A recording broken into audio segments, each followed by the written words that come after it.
정원이 다 했어?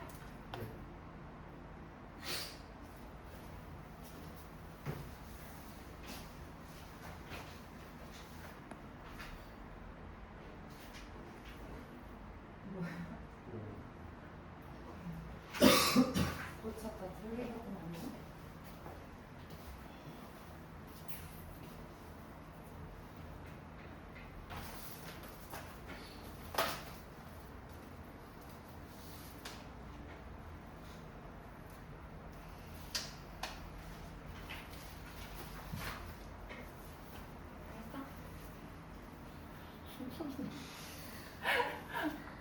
왜? 수줍어해.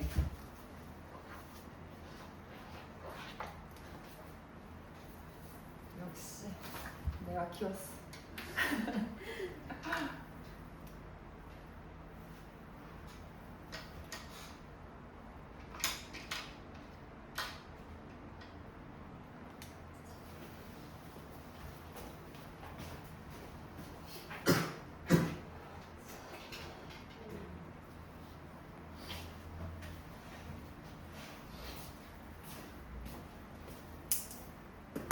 일단 긴 거라서 그냥 읽기가 좀 힘들 수도 있죠.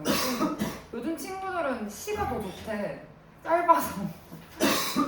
근데 사실 그 짧은 그 줄과 줄 사이에 엄청나게 많은 해석이 들어가기 때문에 쌤이 아마 수업하는 걸 봐도 소설 할 때보다 시 할 때 말이 더 많아요. 얘들은 왜 그럴까? 이게 뭘까? 이렇게 막 계속 얘기하는 게 많아서. 근데 소설은 여기 다 설명을 해주기 때문에. 근데 여러분들이 풀어봐서 알겠지만 우리가 그냥 한국 사람이기 때문에 어떤 뭐 드라마나 영화를 봐도 책을 봐도 무슨 말 하는지 대충은 알 것 같죠? 그렇죠? 어떤 감정을 느끼는지 이것도 아마 정말 최하위권의 친구들이 봐도 고모랑 조카랑 싸우는 거예요 라고 대답을 할 수가 있을 거야. 근데 문제는 그것만 가지고 문제가 안 풀린다는 거지. 굉장히 디테일한 심리 묘사가 들어가 있고 상징이 들어가 있는데 그거의 의미를 찾아내야 한다는 거야. 근데 내가 저번에도 늘 얘기했지만 우리는 해석의 영역까지 깊게 갈 수 없다. 우리는 분석만 하고 추측하고 그 추측이 맞기를 연습할 수 있을 뿐이야. 그래서 우리는 누구나 다 아는 그런 줄거리 파악에서 벗어나야 돼 이제. 그건 당연한 거야. 그건 전제, 된다는 전제 하에 가는 겁니다. 이미 여러분들은 그건 너무 잘하고 있어요. 고전소설은 물론 다른 얘기지만 고모랑 조카랑 사이가 안 좋아요. 이거 갖고는 안 풀리는 문제들이에요. 전부 다. 자, 그러면 일단 전체적으로 봤을 때 시험지가 이렇게 있다 치면 지금 이 9페이지만 봐도 여기서 시작을 하지만 얘를 뭐 여기를 딱 당겨왔다고 했을 때 나뉘죠. 여기서 중량으로 나뉘어요. 그럼 중량이 됐다는 말은 시간과 공간이 한번 크게 바뀌었다라는 얘기지. 그치? 그럼 여러분들은 여기서 정리를 한번 하고 가야 돼. 보통 우리가 독서, 비문학 할 때는 이 정리 단위가 어떻게 되지? 문단위죠. 근데 여기서는 물론 더 작게 나눌 수도 있다? 내가 더 저학년 친구들 있잖아. 진짜 소설 처음 하는 친구들은 더 작게 나눠. 걔네는 소화력이 더 부족하니까. 근데 여러분들 정도면 중량에서 꼭 멈추고 가야 돼. 뭘 멈추고 가냐? 그래, 고모랑 조카랑 누가 봐도 갈등 중이야. 근데 왜 갈등하냐는 거야. 자, 그러면 어느 부분을 위주로 선생님이 멈춰서 정리하고 디테일을 챙기면 되냐요? 당연히 기호, 이런 것들. 그 다음에 굵은 글씨 있잖아. 여기서 멈춰가면 돼. 그거 그냥 쓱 지나가지 말고. 그리고 비문학 할 때랑 마찬가지 인과 나오는 부분 있죠. 요런 부분에 요런 부분을 중요하게 생각하면서 가면 돼요.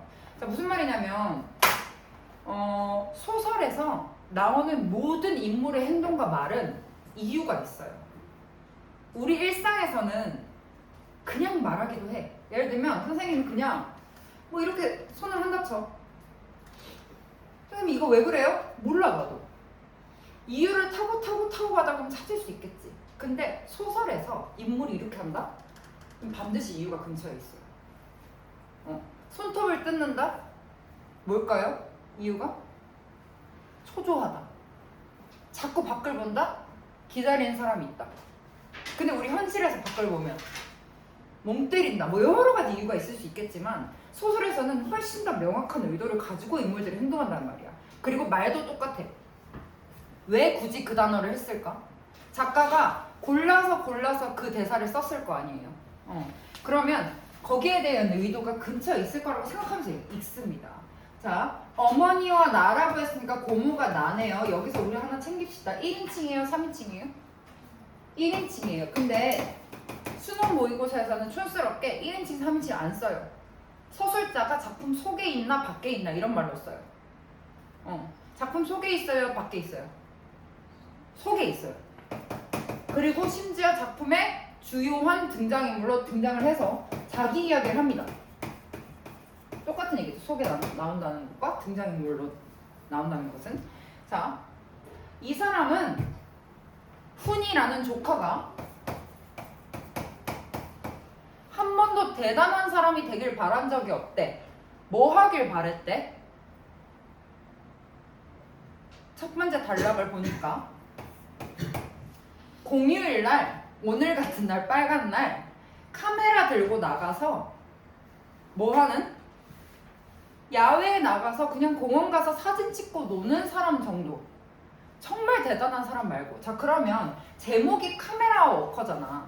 워커는 육체 노동, 보통 공사하는 노동자들이 신는 신발이고, 카메라는 지금도 비싸지만 이 당시엔 훨씬 더 비쌌어요. 엄청난 사치품이죠. 카메라는 평온하고 안정되고 유복한 삶을 상징하는 물건이었어. 그러니까 얘가 엄청 명예가 있고 대단히 멋진 사람 안 돼도 되니까 자기 집안 식구들이랑 공휴일에 카메라 메고 공원 갈 수 있을 정도만 그렇게 살았으면 좋겠다는 거야. 고모 입장에서는. 근데 얘가 뭘 요구하지? 교재비로 돈을 좀 벌어요. 교재, 아이가 아니고 어이죠. 요거는 다른 사람 어떻게 보면 접대비 같은 거예요. 나 해외 취업 소개해준다는 사람 있는데 고모 나 돈 좀 주라. 그 사람이랑 밥 먹게. 요 정도의 돈을 요구했다. 그겁니다. 당돌한 요구를 했다.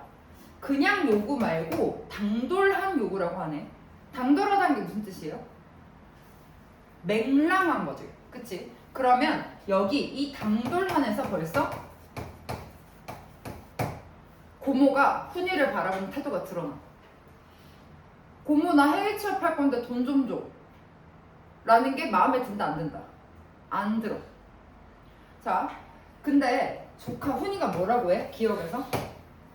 왜? 돈 아까워서? 아니면 고모가 할머니 떠맡게 될까봐 더 겁나서? 훈이가 두 개의 질문을 거침없이 당당하게 했다. 나는 무엇에 얻어맞은 듯이 아연했다. 자, 글쎄 어떻게 설명할 수 있을 것인가? 자, 그러면 조카는 고모를 어떻게 보고 있어?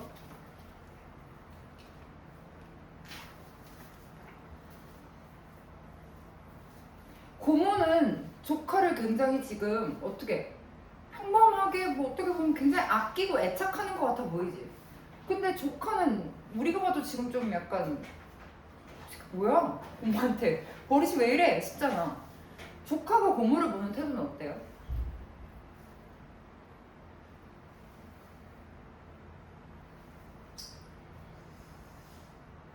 고모의 마음을 전혀 알아주지 못하는 것처럼 느껴지지만 이 사람은 이 조카 훈이 입장에서는 고모가 나를 어때? 억지로 붙잡아 두려는 것 같이 느껴져요. 고모 나 주저앉히려고 그러는 거지. 해외 취업이라는 것도 얘가 왜 하고 싶은 것 같아? 이 집에서 혹은 이 나라에서 벗어나고 싶은데 고모가 아이언 실색하면서 막 이렇게 하니까 고모는 내가 원하는 걸 진짜로 지원해줄 생각이 없구나 라고 느낀 거야. 자, 거기 고모 대사를 한번 다시 이어가 볼게요. 지랄같이 무책임한 전쟁이 만들어놓은 고아인 저 녀석을 온 정성을 다해 남부럽지 않게 키운 게 결코 내 어머니를 떠맡기고자 함이 아니었음을 어떻게 납득시킬 수 있담. 그치, 얘네 부모가 전쟁 때문에 죽어서 얘를 아들처럼 키운 것 같아요. 그쵸? 자, 제가 잘 되고 잘 사는 것으로 다만 그것만으로 나는 내가 겪은 더럽고 잔인한 전쟁에 대한 통쾌를 복수를 할 수 있고 그때 받은 깊숙한 상처의 치유로 확인받을 수 있다는 걸 어떻게 저 녀석에게 알릴 수 있을 것인가? 자, 그러면 고모의 진짜 속마음이 이거네. 네가 잘 돼야 내가 치유받을 수 있다는 거야. 지금 이 사람 입장에서는 아버지를 잃었지, 아버지 어머니를 잃었지, 그치? 근데 이 사람 입장에서도 자기 오빠 동생 뭐 가족을 잃은 거잖아. 그러니까 이 사람도 전쟁의 상처를 너무 많이 받았어. 그러니 네가 이 모든 역경을 이겨내고 잘 살아야 우리 가족이 치유받는 거다. 라고 생각하는 거야.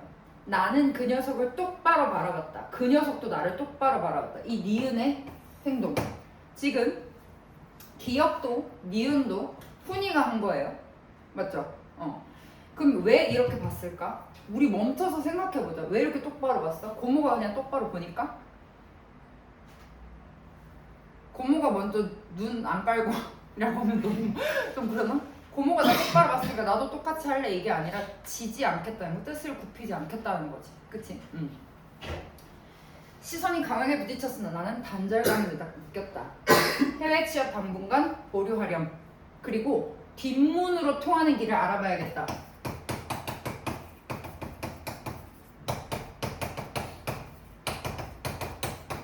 쌤이 일부러 지금 이렇게 반 나눠서 적고 있는데 왜 이러냐면 나중에 누가 한 말인지 헷갈려서 그래요. 뒷문으로 통하는 길이 뭘까요? 앞문이란 건 정당한 방법이고 뒷문은 약간 부정한 방법을 뜻합니다. 돈 때문은 아니다. 그만하고 싶은 거죠. 나를 노골적으로 미워하며 대들었다. 난 대꾸하지 않았다. 늙은막에 이렇게 천덕꾸러기가 될 줄은 몰랐다며 훌쩍였다. 여기까지가 중요한 부분입니다. 자, 뚜렷하게 갈등이 보여요. 어떤 갈등이었죠? 조카가 해외 취업하는 걸 반대하는 그것입니다.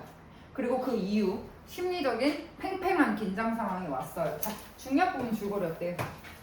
해외 취업 해영 어때요? 해외 취업 못해요. 이 고속도로는 아마 쌤이 전문이 지금 그 부분이 경부고속도로 건설이에요. 그러니까 이게 그 우리 군사독재 정권 시절에 국토개발 막 몇 차 개발 뭐 이런 거 했었잖아. 그때 한창 고속도로 신설할 때 그겁니다. 거기에 채용된 훈이에게 나는 카메라 대신 작업복과 워커를 사준다. 어느 날 나는 훈이를 찾아가고 열악한 환경에서 고생하는 훈이를 보자 서울로 돌아가자고 설득한다. 자, 훈이는 결국 원하는 걸 못 이뤘어요. 그리고 고모는 지금 뭐 했어? 훈이가 너무너무 힘들게 사는 걸 보고 훈이한테 다시 서울 가자라고 얘기를 합니다. 자, 이건 왜 그러냐면 당시에 지금도 그렇지만 이렇게 산업 노동자들이 대우를 아예 못 받고 자랐죠. 그리고 이 부분에 대한 여기 부분도 되게 재밌는 게 진짜로 막 더러운 옷 입고 막 열악한 밥 먹고 훈이가 그렇게 일하고 있었어. 근데 훈이는 대학생이거든. 그러니까 이 당시에도 공부를 꽤 했던 서울에서 대학 다니던 애가 그런 노동을 한다라는 게 아마 힘들었을 거야 되게. 그러니까 고모가 도저히 못 보겠다. 다시 올라가자. 근데 훈이가 올라간대요? 안 올라간대요? 안 올라간대. 뭐라고 얘기해? 나는 더 비참해지고 싶어.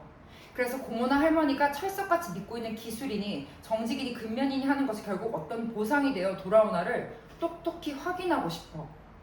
그리고 그걸 고모나 할머니에게 보여주고 싶어. 이거 진짜 그 보상이 뭔지 궁금한 거예요? 아니죠. 훈이는 알아요? 몰라요? 훈이는 알고 있어요. 그 보상이 별로 없다는 거.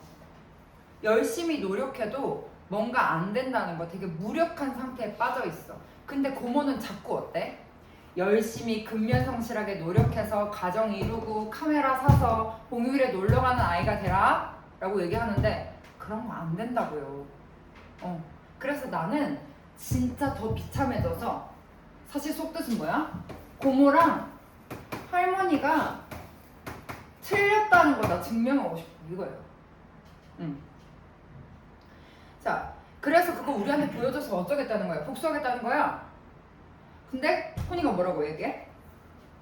고모가 애써 된 이 일의 파국을 통해서 고모와 할머니로부터 그리고 이 나라로부터 노연할 수 있기를 바랄 뿐이야. 그러니까 지금 이 앞에 훈이의 성장 과정이 전체가 다 나오진 않았지만 훈이가 어떻게 자랐을 것 같아요? 뒷문으로라도 훈이를 취업시켜주겠다는 고모야. 그럼 이 앞에는 얼마나 훈이를 자기 위주로 키우려고 노력을 했겠어. 근데 얘도 어때요? 엄마 아빠 대신 나를 키워준 사람이니까 말없이 따랐겠지. 근데 결국 지금 뭐 하고 있어요? 여기 자세히 나오진 않지만 정말 더러운 방에서 말도 안 되는 밥 먹으면서 자기는 이런 노동자가 됐어. 그 상황을 파국이라고 얘기를 하는 거예요. 그러니까 나는 노연하고 싶어. 거기 보면 이 고모의 당초 계획대로 잘 풀렸지. 나도 그거 바라고 있긴 한데 안 될 거라고 이미 마음속에서 어느 정도 알고 있어요.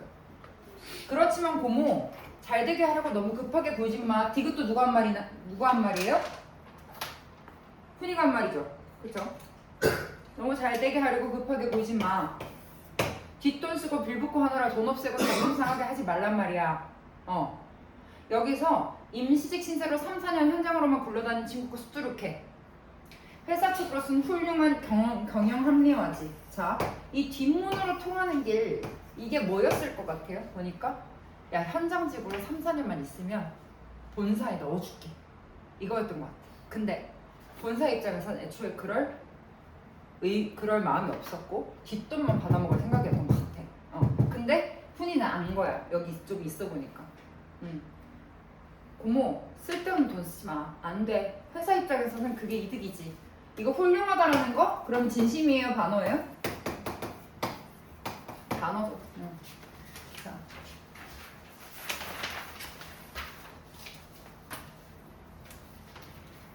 그 부분 갈게요. 이제 훈이가 버스 정류장까지 나를 배웅했다. 왜? 서울 같이 가자고 했는데 서울 같이 안 가요. 근데 계속해서 붙잡습니다. 너 같이 가야 된다. 이러다가 안 가니까 이제 고모가 정신승리를 하기 시작해요. 뭐라고? 네가 이렇게 고속도로 건설하면 나라에 얼마나 이바지하는 거냐. 너 되게 멋있는 일 하고 있는 거야 라고 얘기했는데 뭐라고 얘기해요? 녀석이 구역질 같은 소리로 웃기는 했다. 이 훈이가 지금 얼마나 되게 상처받았는지 되게 얼마나 희망이 없는지 알겠죠? 그러면서 그 부분 볼게요. 나는 내가 한 말에 심한 부끄러움을 느꼈다.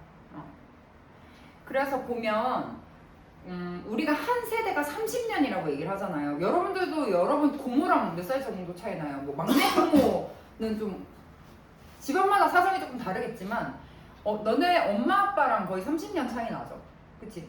그러니까 이미 세대의 변화를 엄청나게 겪은 거야.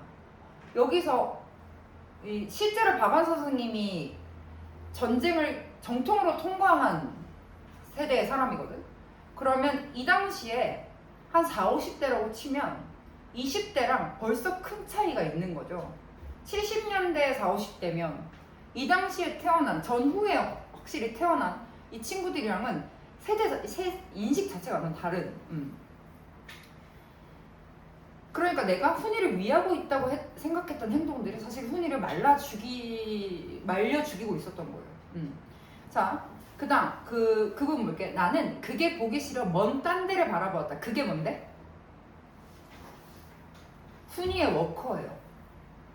이 워커 누가 사줬지? 본인이 사줬어요. 왜 보기 싫죠?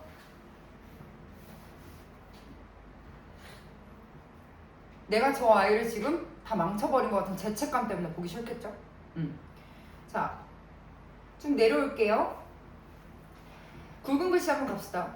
훈이를 이 땅에 뿌리내리기 가장 쉬운 무난한 품종으로 키우는 데까지 신경을 써가며 키웠다. 그런데 뭐가 잘못된 것일까? 후회는 아니었다. 훈이를 키우는 일을 지금부터 다시 시작할 수 있다면 이러이러하게 키우리라는 새로운 방도를 알고 있지 못하니 후회라기보다는 혼란이었다.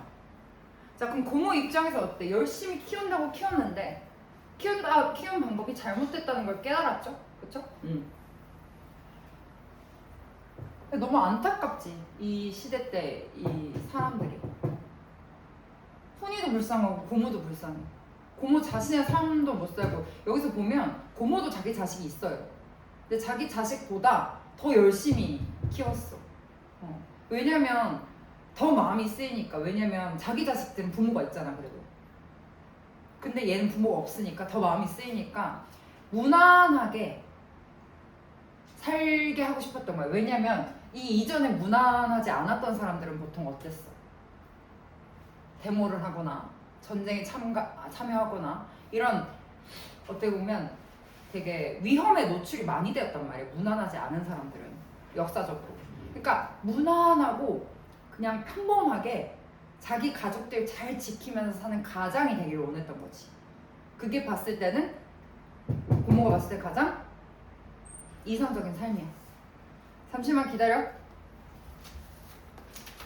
그래서 이런 걸 주문했었는데 훈이는 원하지 않았던 거예요. 이 모든 나라가 주는 압박, 고모가 주는 압박 이런 것도 다 벗어나고 싶었던 거예요. 자, 26번의 정답 몇 번? 26번은 4번이에요. 공간의 이동에 따라 서술자를 달리하여 사건의 입체감을 부여하고 있다. 사건의 서술자는 지금 계속해서 누구예요? 고모예요. 나. 서술자 달라진 적 한 번도 없어요. 자, 입체라는 말을 잘 이해를 해봅시다. 우리가 수학에서 입체가 정의가 뭐지? 입체의 정의가 뭐죠? 너는 수학 잘하지 않아? 못해? 뭐 찾아보자. 입체.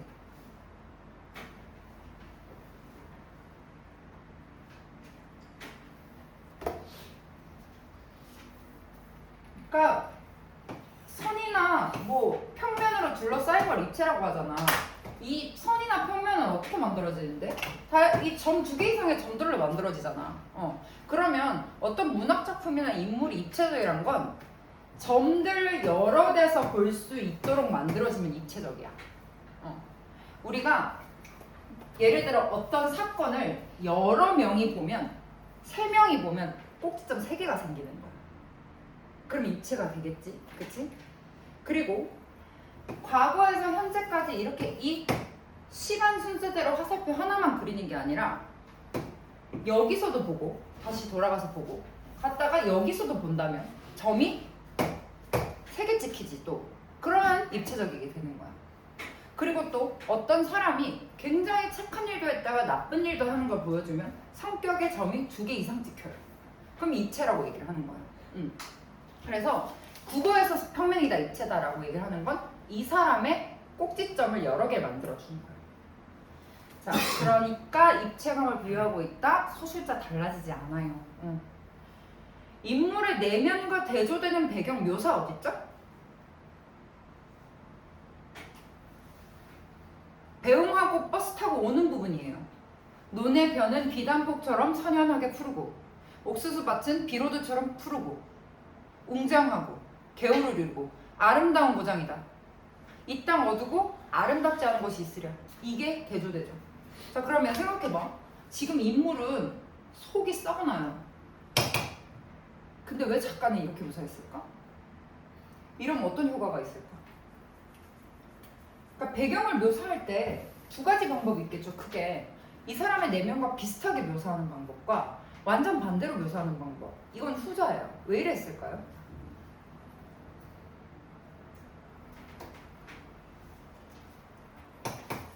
지금 이 비극성을 더 올리려고 그러는 거야. 이 사람은 지금 이걸 보고 더 위로를 느껴요? 아니면 절망감을 느껴요? 더 절망감을 느껴요. 만약에 이 돌아오는 길이 되게 우울하고 침침했다면 그냥 이 사람의 기분이 이런 거구나 하고 설명하는 효과를 줬을 거야. 그러고 뒤에 심리 설명을 많이 줄였을 것 같아. 이거는 그냥 추측이야. 근데 이렇게 해버리면 사람들이 어떻게 생각해? 아, 이렇게 아름다운 풍경을 보면서 이 사람 더 괴롭겠다. 마치 내가 사랑하는 사람과 헤어졌는데 벚꽃 축제에 홀로 떨어진 느낌. 여러분 그런 경험 없나요? 물론 나도 없어요. 그런데 그거 상상해봐. 얼마나 괴롭겠어요. 그런 걸 의도한 거죠. 자, 27번 적절하지 않은 거. 일단 답이 몇 번이에요? 1번이에요. 부양 책임을 회피하겠다는 고모에 대한 푸니의 불만을 드러낸다. 이거 진짜로 이것 때문에 푸니가 화내는 거예요? 이게 진짜 메인 갈등 문제였나요? 아니에요. 선생님 그럴 수도 있지 않나요? 라고 묻는 친구들이 되게 많았어. 여기 엄마도 울고 있고 좀 그럴 수 있다는 근거가 있지 않나요? 근데 얘가 틀린 이유가 명백하게 있어요.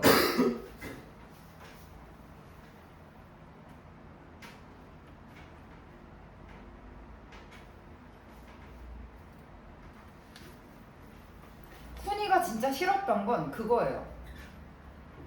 자기라고 하면 고모가 살면서 받은 상처를 자기로 보상받으려고 하는 게 싫었던 거예요. 그러니까 돈이랑 어머니, 할머니 봉양하는 건 표면적인 이유예요. 그러니까 고모한테 본인 인생 나로 보상받으려고 하지 마세요. 나는 내 인생이에요. 이걸 얘기하고 싶은데 그걸 지금 뒤에 가서 밝히는 거죠. 자, A와 B에 대한 설명을 가장 적절한 것은 A가 뭐예요?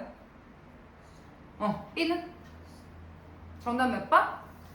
자, 3번에 인물과 사회 간의 갈등에서 인물과 인물 간의 갈등에서 자, 우리 소설의 갈등은 크게 두 가지로 나누죠? 내적 갈등과 외적 갈등이 있어요.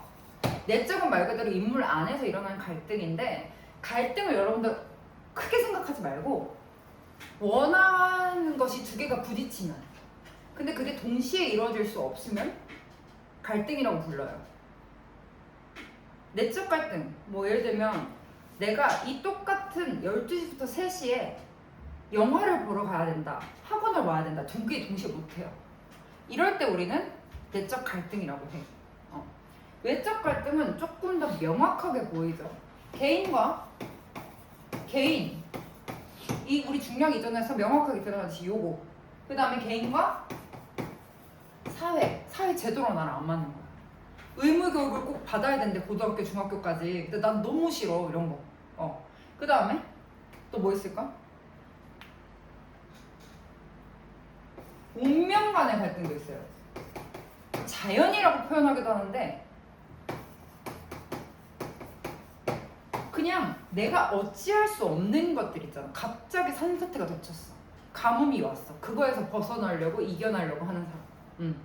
혹은 신이 나한테 너는 30년 뒤에 죽을 거야. 혹은 10년 뒤에 너는 어디 누구한테서 죽임을 당할 거야. 신탁을 받았어. 그런데 아니 나 안 그럴 건데? 라고 싸우는 이야기들. 그치? 그런 것들 갈등이 있는 거죠. 29번 볼게요. 29번에 조금 어렵죠. 정답이 4번입니다. 이 작품에 등장하는 연극적 자아는 속물적인 논리로 자신과 자기 주변만을 생각하는 삶의 태도를 보인다. 이게 훈이에요? 아니면 고모예요? 고모예요. 얘들아 우리 속물이란 말 많이 쓰지. 속물이 무슨 뜻이야? 너네 아우 저 속물 막 속물 같은 사람 이렇게 많이 얘기를 하죠. 무슨 뜻이에요 이게? 너네 비속어란 말 들어봤지? 속이 그 비속어 할 때 속이에요. 속되다. 세속적이다. 물은 물건 물자야. 그러니까 항상 생각하는 게 세상에 속해 있고 물질적이고 자기 이익만 생각하는 사람을 속물이라고 얘기해요. 이런 태도는 세상에 대한 분노를 감춘 채 세상과의 타협을 지향하는 이중적인 삶의 방식을 취하게 함으로써 연극적 자아의 부정적 특성을 심화시킨다. 이 고모를 생각하면서 읽으시면 돼요. 자, 일단 29번에 29번에 4번 한번 볼게요. 그게 보기 싫어 먼 딴 데를 바라보는 것은 연극적 자아의 이중적인 삶의 방식을 보여주는군. 우리 아까 이 굵은 글씨 때 다 멈췄지? 멈춰서 무슨 질문했어? 얘들아 왜 딴 데를 봐? 왜 그랬지? 다 질문하고 넘어갔잖아. 왜 이런 행동하는 거예요?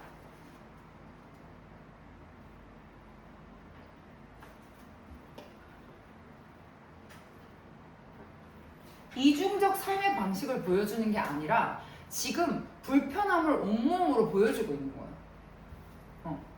만약에 정말 연극적으로 이중적으로 했으면 저 워커를 보면서 무슨 생각했겠어? 그래도 내가 잘 사줬다 이런 생각했겠지. 정신승리하고 있었겠지. 근데 지금은 그 워커의 의미를 아니까 어때? 너무 불편한 거야. 이중적으로 행동하는 게 아니라 오히려 그 의미를 알아버려서 불편한 태도를 행동으로 보여주고 있는 거야. 무슨 말인지 알겠죠? 자, 우리가 오늘 소설을 하면서 여러 가지 개념들이 진짜 쏟아지게 봤어. 그래서 이 지문이 내용도 굉장히 중요한데 우리가 소설에서 해야 될 것들을 그러니까 계속 굉장히 본질적인 것들을 다 얘기를 해주고 있어. 첫 번째로 갈등. 소설은 갈등 없이 이루어지지가 않아. 그리고 현대소설은 많은 사건이 일어나지 않아. 엄청나게 심리묘사가 많이 돼 있어. 그리고 멈춰야 될 때 멈춰서 미리 해결하고 가는 거야. 굵은 글씨, 기억, 니은 다 왜예요, 왜? 이 말 왜 했는데? 그리고 이거 진짜 속뜻이 뭔데? 선생님이 지각한 친구한테 그래 잘했어 이렇게 얘기하는 거 진짜 잘했다는 거야? 속뜻이 사람들은 전부 다 진짜만을 얘기하지 않잖아. 우리 지금 여기서 진짜 속마음 얘기한다고 생각하면 파국이죠. 이제 큰일 나는 거지. 말에 진짜 속뜻을 파악하라고 이런 문제를 내는 거예요. 알겠죠? 자, 그러면 우리 일단 2시까지 쉬고 남은 문제 풀고 그렇게 갈게요.